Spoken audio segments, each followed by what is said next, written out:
Isaiah Berlin divided the world into hedgehogs and foxes, based on the ancient Greek parable, the fox knows many things, but the hedgehog knows one big thing. Hedgehogs simplify the world into a single organizing idea, basic principle, or concept that unifies or guides everything. On the other hand, foxes pursue many things at the same time, and see the world in all its complexity. To be clear, hedgehogs aren't stupid. Quite the opposite. They understand the essence of insight is simplicity. They take a simple idea and take it seriously, and this is what allows them to see through complexity and discern underlying patterns. Hedgehogs see what's essential and ignore the rest. Those who build good to great companies are more like hedgehogs. They know one big thing and stick to it. The comparison companies tended to be foxes, crafty, cunning, and knowledgeable, but never gaining the clarifying advantage of a hedgehog concept. To go from good to great requires a deep understanding of your hedgehog concept, then using that concept to guide all your efforts. This comes at the intersection of three circles. 1. What you can and cannot be the best at.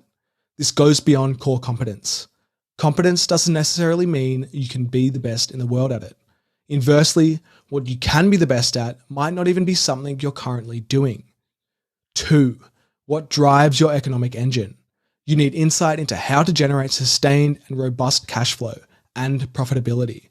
In particular, a single denominator, profit per X, that has the greatest impact on your economics. And 3, what are you deeply passionate about? Focus on activities that ignite your passion.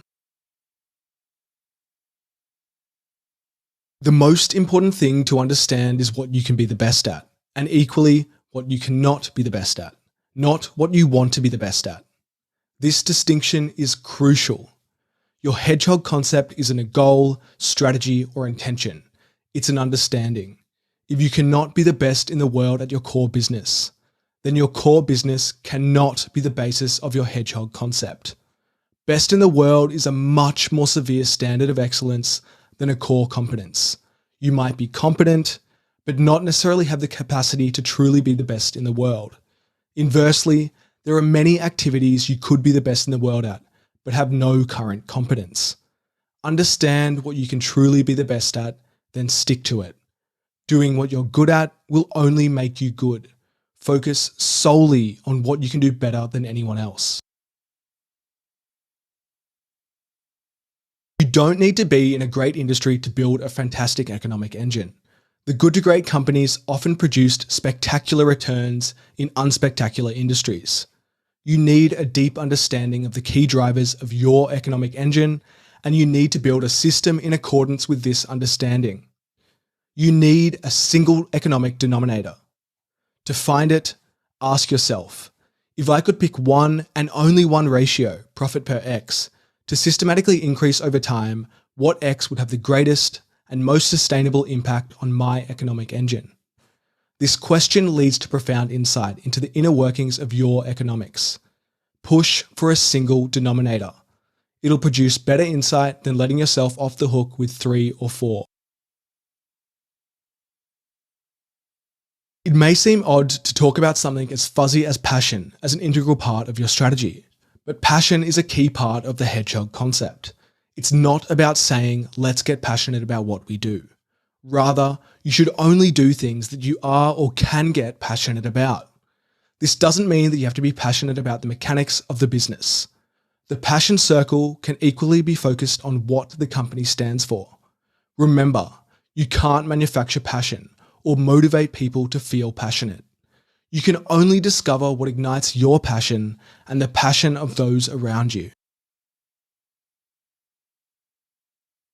Set your goals and strategies based on the intersection of the 3 circles, not bravado.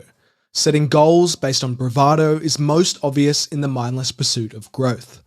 Growth is not a hedgehog concept. However, if you have the right hedgehog concept and make decisions consistent with it, you create momentum, and your main problem becomes not how to grow, but how to not grow too fast. Finding your hedgehog concept is a turning point for going from good to great. But it's a terrible mistake to thoughtlessly try to jump right to a hedgehog concept. Discovering your hedgehog concept is an inherently iterative process, not an event. On average, it takes about 4 years to clarify.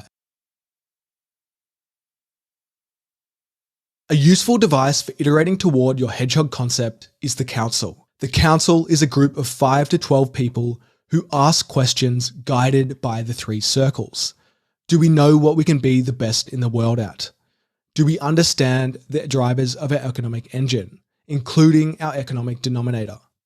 Do we understand what best ignites our passion? Every member must be able to argue and debate the answers, while maintaining the respect of every other council member, without exception. The goal isn't to seek consensus. The responsibility for the final decision remains with the leading executive. But once the decision is made, the council should perform an autopsy and analysis of the results and repeat the process periodically, as much as once a week or as little as once a quarter. Members should come from a range of perspectives, but each must have deep knowledge about some aspect of the organisation or environment. This typically includes key members of management, but isn't limited to management, and being an executive doesn't automatically make you a member. Most companies aren't the best in the world at anything, and show no prospect of becoming so, but every company has a hedgehog concept to discover. There's something you can become the best in the world at, and you can find it, but only if you confront the facts of what you cannot be the best at, no matter how awful your starting point. As you search for your own, keep in mind that when you finally grasp your hedgehog concept, it'll be free of bravado and feel more like recognition of a fact. Once you successfully apply these ideas, don't stop. The only way to remain great is to keep applying the fundamental principles that made you great.